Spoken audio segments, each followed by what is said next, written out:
All right. Welcome. Hey, I apologize. We had some technical difficulties there, but we got it resolved, and we're here a few minutes late. But we are right on time, right? So, hey, I'm James Oliver Jr., managing partner of Kabila Ventures, a new venture firm coming soon. CEO of Kabila, which connects overlooked founders to capital, customers, and co-founders. Husband to an amazing wife, and co-founder of the world's cutest twins. So if you could just tell us where you're coming in from in the comments. I expect this is going to be a very, very lively and engaging conversation. Please share this on your social media channels to invite your friends to join this important conversation, especially if they're early stage founders and they're trying to figure out, how they can connect with some angel investors. Also, as we get into this, please drop your questions in the comments and we will do our best to get to all of them. What am I excited about right now? I'm excited that we recently launched the Kabila Founder Mental Health Fund with a $25,000 grant from Techstars co-founder Brad Feld.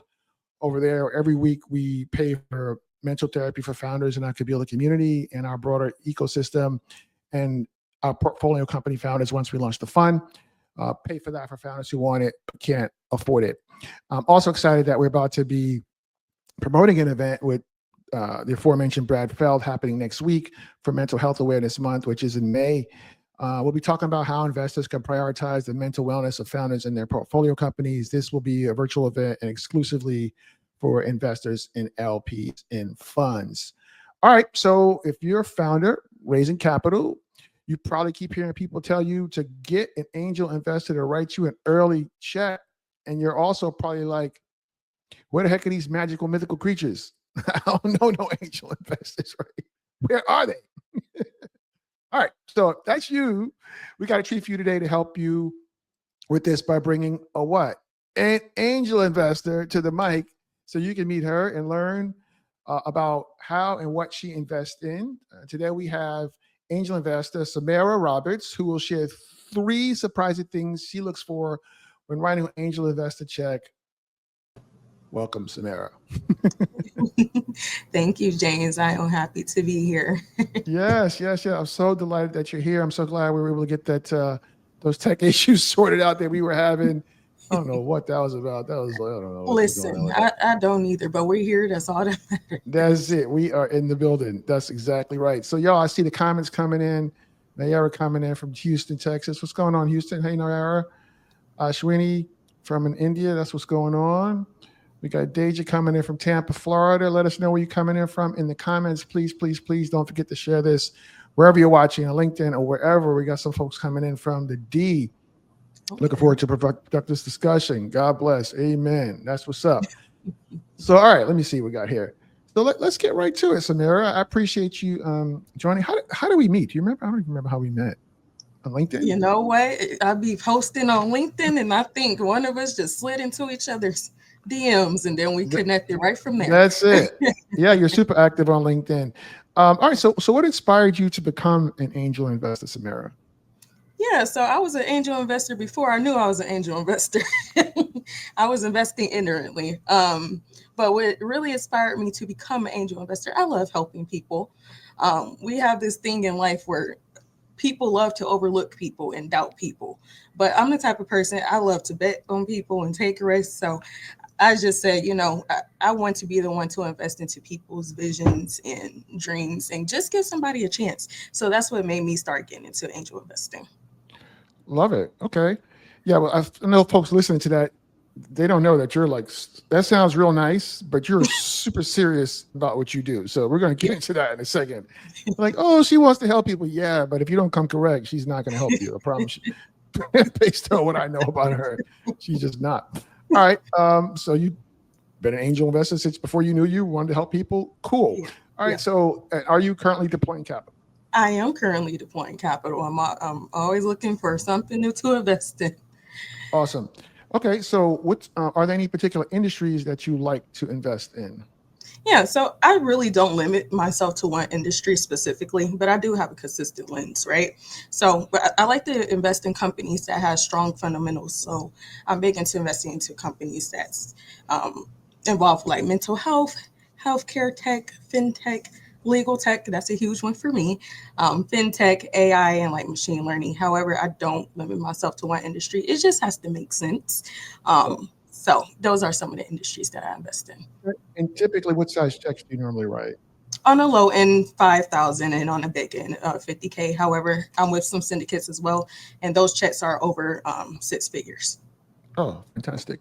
Okay, cool. So let's get into it. I mean, I expect the comments are finna be lit. Can't wait. We're here to talk about 3 surprising things that you look for when you're writing a check. So, what's surprising thing number 1? Yeah, so what I'm looking for. So I want to essentially see who is on your cap table and why they are on your cap table, right? So did that advisor actually lead you to a key contract, or did they just promise you connections? So I'm looking to see, did you just give away equity, or did you use safe notes at all? Did you use performance-based agreements, revenue sharing? Are your investors founder friendly, or are they the type of investors that when you move on to future rounds, they're the type to argue with you in those rounds? So I essentially study cap tables like they are a prenup, I say. And what I mean by that is it's showing me how you have valued your time, your mission, your vision, and your future. So if you're just quick to give up equity, that's showing me that either one, you don't know how to negotiate, or 2, you're just very desperate, which is a red flag to me. So you are essentially boxing yourself out of your own company and diluting yourself out of your own company. So I always tell people, founders, you need to protect your equity like it is your last name, right? So please understand terms like pro rata, founder vesting, liquidation You say preferences. pro rata? Yeah, Pro rata. Okay, yeah, perfect. Got it. yep. Okay. Liquidation preferences. Don't just accept money. You need to understand what comes with the money, right? So as you're building your cap table, build it in a way of when you are scaling, you are the one who is still in control. So that's the big thing that I'm looking for. Did you give away equity so quickly? And if you did, why? Are you just desperate? Do Mm, you not know about negotiation? And this advisor that you have there, who's on your team, they're supposed to be helping you, not even do anything like that. So that's right. the first So thing. so that is interesting. Um, so you said something about safe notes. I seen you riffing about safe notes on LinkedIn. You got something to say about safe notes? This is not one of the 3 things, but I'm just going off topic here. You got something to say about safe notes? Listen, I feel like people are I'm just so listening. they are so quick to like for a check, right? So I think people automatically go into, okay, for me to get this check, I need to give up like 10% or 12%, 25% of this company immediately.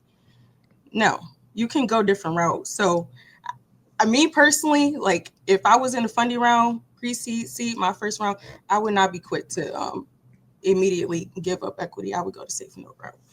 That's just me personally. Well, but I thought you were riffing about people stacking safe notes. That's what I saw. Yeah, they do sometimes. You need to be well rounded. You don't need to stay with safe notes. You don't need to stay with revenue sharing. You don't need to stay with equity. You need to switch it up depending So, upon the but round. what's the problem with stacking a bunch of safe notes? Because you were, I mean, I've seen this point before. I thought it was a valid point. Like, what was your point about that? About safe notes. When You people are need, stacking safe notes, yeah. So when you're stacking safe notes, I don't. I'm sorry. So when people are stacking safe notes, I essentially don't. I mean, it can be a good idea, but I don't necessarily think it's always a good idea. why is that? I'm so nervous right now. I'm so sorry. I've never done this. Oh, it's all right. No, so I've your never point. done this before, No, y'all. you're doing great, Samara. So your point when you did that before was about people diluting themselves Yeah, and not knowing diluting it. themselves out of their own company. Yeah, and they may not even be aware. It's like some kind of silent deletion that's happening. And so I know some Yep. people have done that, and when you have to pay the piper, it could be problematic. And I saw you right, then I was like, oh, that's a really smart take. Yeah. There, So, there. mhm. Yeah. So I've met a founder personally. He's starting over a whole different company. He was stacking his safe notes, And he didn't really realize that he was diluting himself out of his own company until they went to the exit mark. His company had sold, I believe, for like 50 million, and literally he got nothing.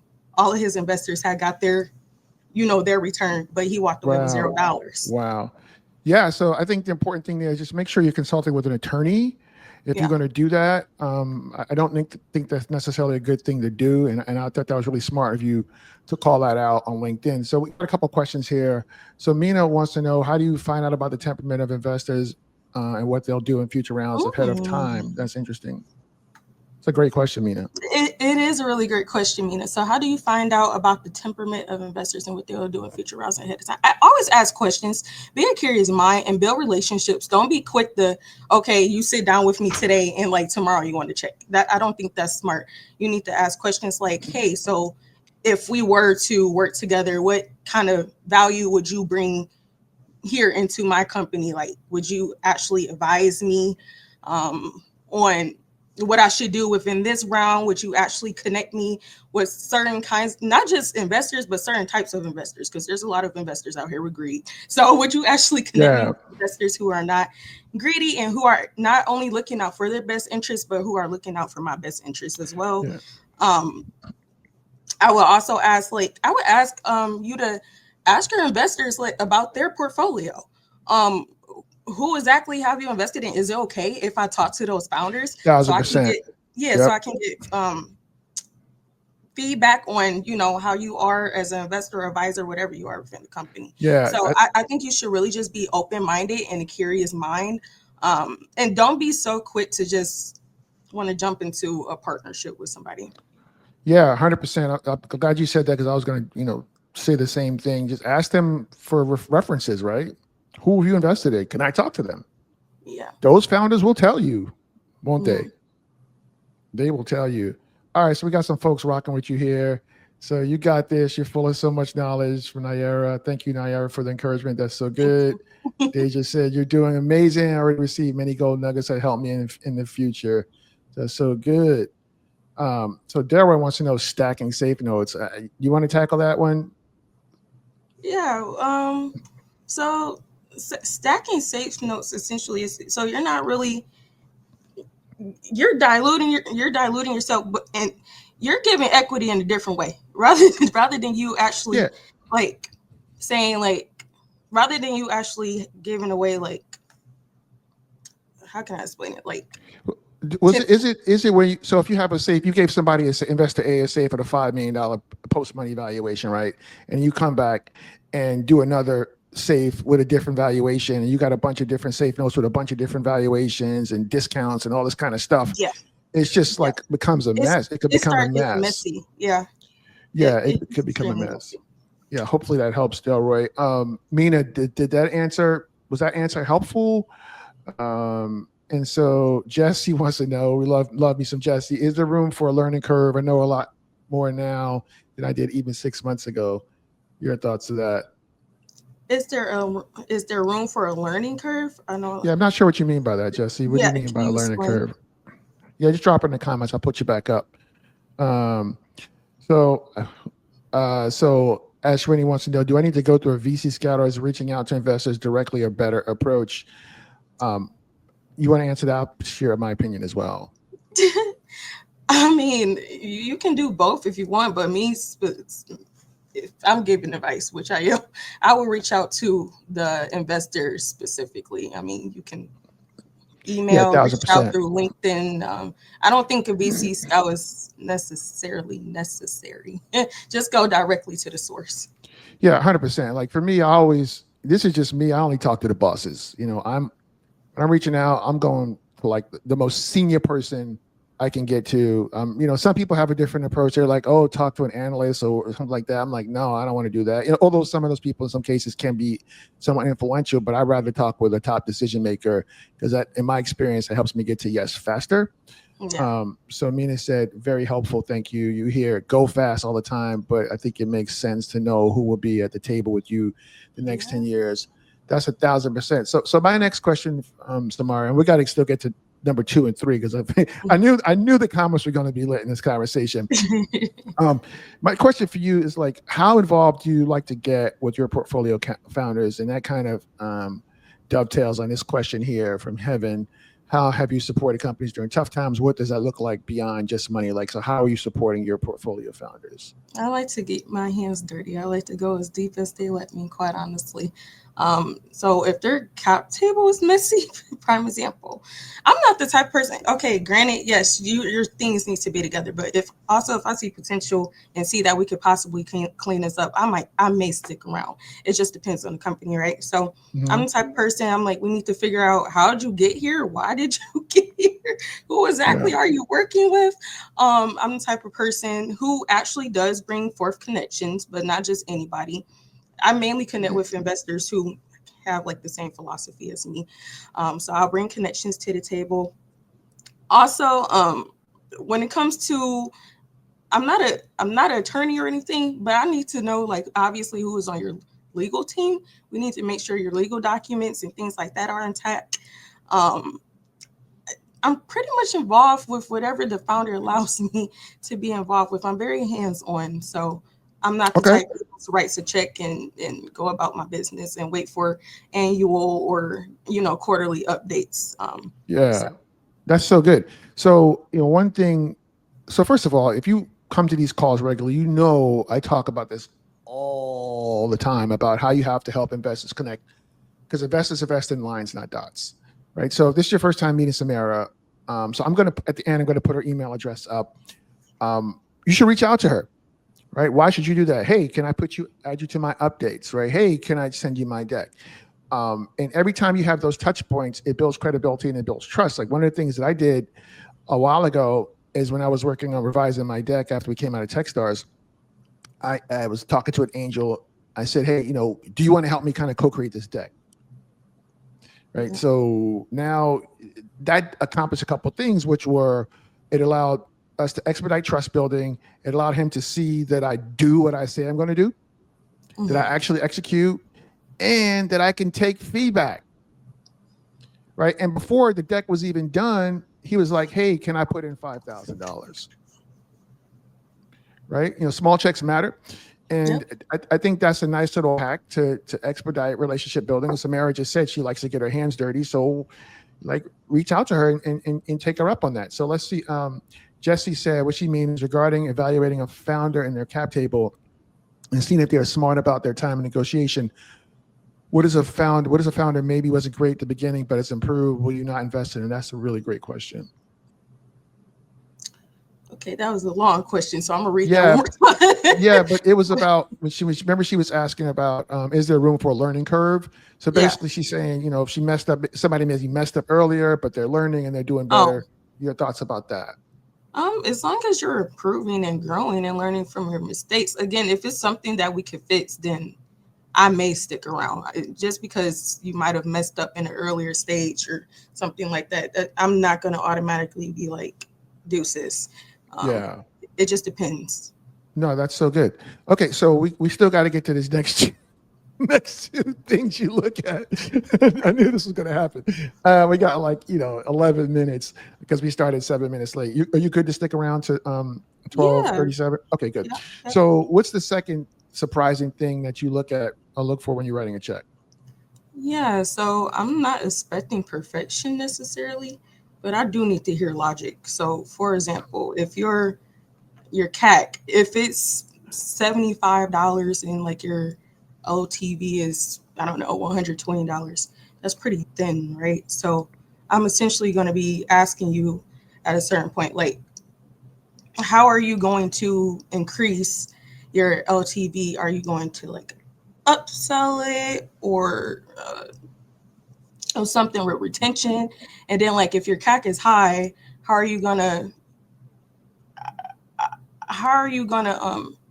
sorry, my mind is making it so bad. So in your example, you said if your CAC was like $75 and your LTV was like 120, you said, or something like that?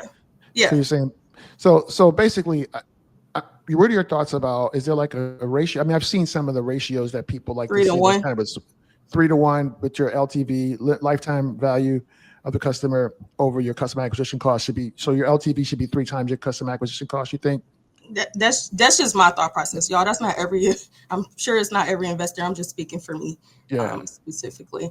Okay. So I'm gonna ask, like, what's your plans to upsell, like, your LTV? Like, is it gonna be through upsells or retention? And then, like, if your CAC is high, like, are you building out organic partnerships or Right. channels? And I'm also gonna want to hear about, like, gross margin and churn. Yeah. Because LTV without margin is essentially just vanity. So Right. Because if somebody's going to give you $1,000 over the course of the relationship, but it costs you $1,500 to get them, you're out of business. exactly. So Yeah. you'll need an MBA, but you essentially need to know your numbers better than Right. anyone else. So, like, if I ask you, how are you gonna sell your product or something like that, and all you offer is, like, ads, that's not enough. Yeah. Okay. So you posted something on LinkedIn the other day. Your posts always come up in my timeline for some reason. I guess because I'm always liking them or something. I don't know. But you posted something about a founder said that they had traction, and you started asking them all these next level questions, and it was like nothing, right? So that's an example. So what were they saying as an example of traction? You were like, not so much. Do you recall? Yeah. Here's the thing. They weren't really clear on what, they couldn't really give me clear answers on what I was asking. And that's where the problem really came in at. Like, my philosophy is, if you can't really tell me about, like, your CAC or your LTV within, like, 60 seconds, then you're not ready. That's just my thought process, because essentially you're not really knowing your numbers, or you might have made up numbers and they simply don't exist. So what can I do with that at that point?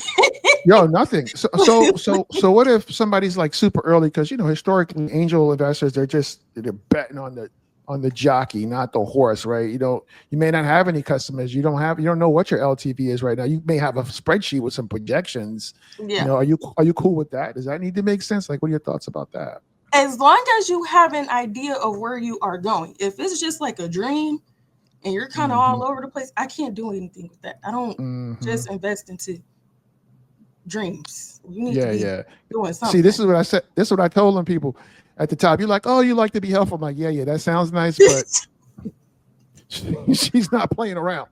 Don't let the smooth taste fool you.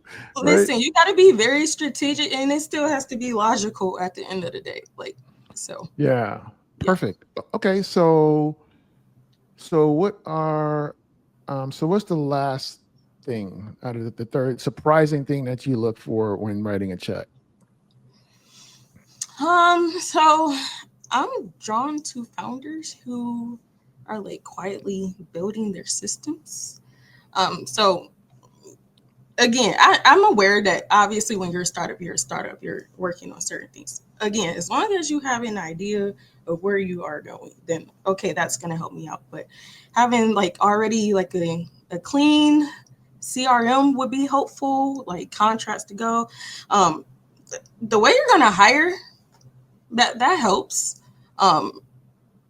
You need an actual hiring plan, not just we'll figure it out when we get there, right? So when I'm asking questions during due diligence, the best founders typically already have, like, their KPIs being tracked. They might have their, like, their Google Drive is labeled or something like that. And their legal documents aren't a mystery. So I always say, even if you are like a pre-seed company or whatever, my belief is, like, you need to raise money like you are already running, like, a $10 million company type situation, right? Even if you are pre-revenue, like, that's totally fine. Just keep your documents organized. Keep a founder update format, like, even before, like, you have other investors come in. So I don't care about flash, but what I do care about is, like, your follow through. So if your deck is clean, but your data room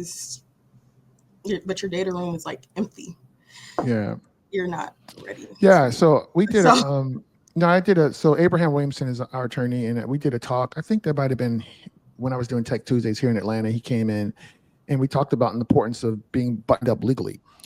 So you you see me keep flashing this banner here. If you join our Kabila community, Abraham's in there. He moderates a space. You could ask him anything, so you could get some legal questions answered for free. And he's a great attorney if you decide you want to retain him. So like join our Kabila community. Just go to kabila.mn.co, join our community. We got a couple other questions in here. Mina wants to know, what about pivots? She started Gain Traction, realized she had the right problem with the wrong customer, and went all the way back to customer discovery. When you see that kind of pivot, how do you evaluate it? What a great question. Oh, that is an amazing question. I realized you had the right problem with the wrong customer, went all the way back to discovery. When you say that kind of, how do you evaluate it? Oh, hopefully this doesn't sound bad, but I personally have not dealt with that yet. But I think of in this moment of how I would evaluate it.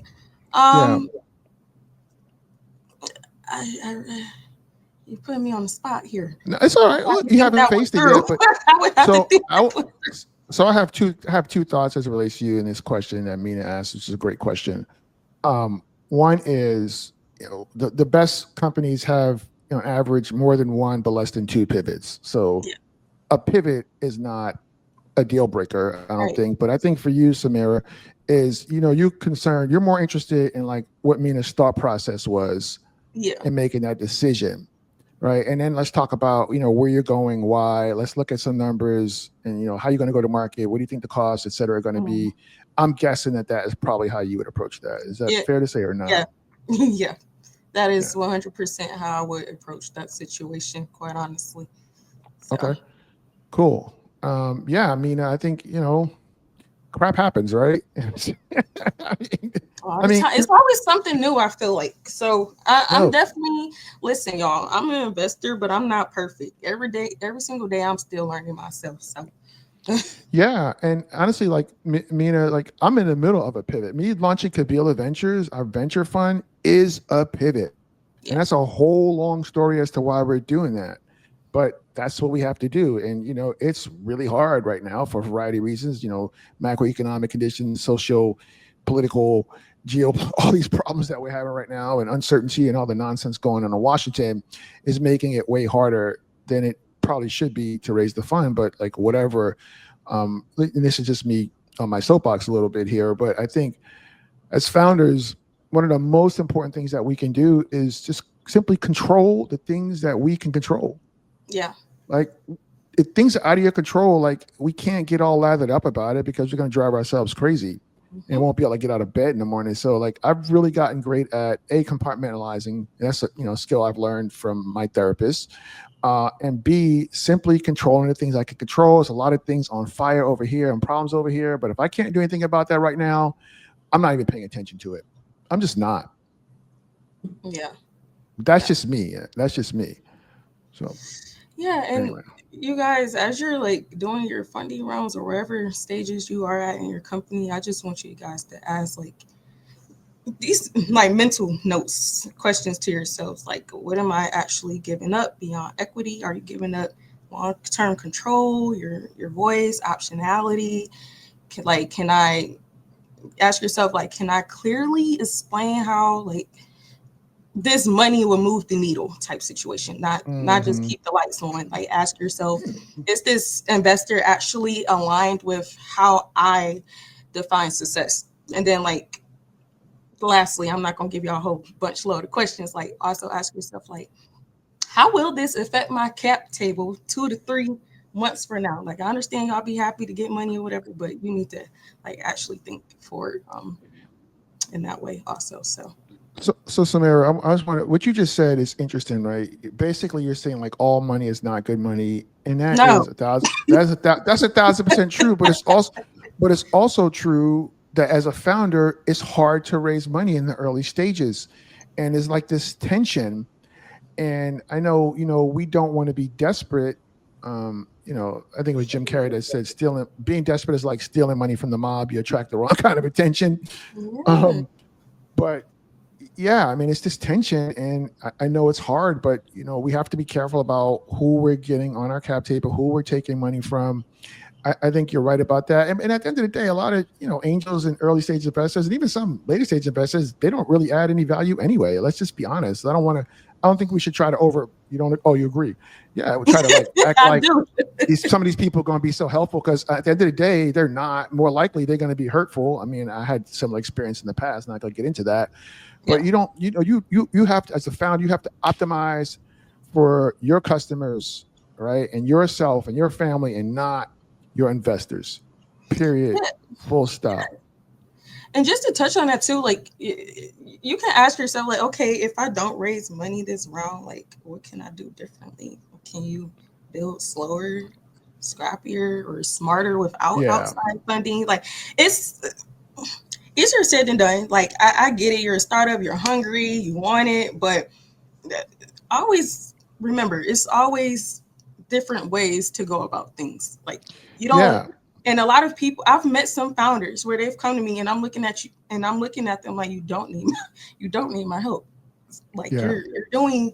I think you will be fine without me. So Right. just remember that there's always different ways to like Right. go Right. Right. about these things. So So good. All right. So, folks, this is how you can reach Samara. This is our email address, samara@genzpartners.com.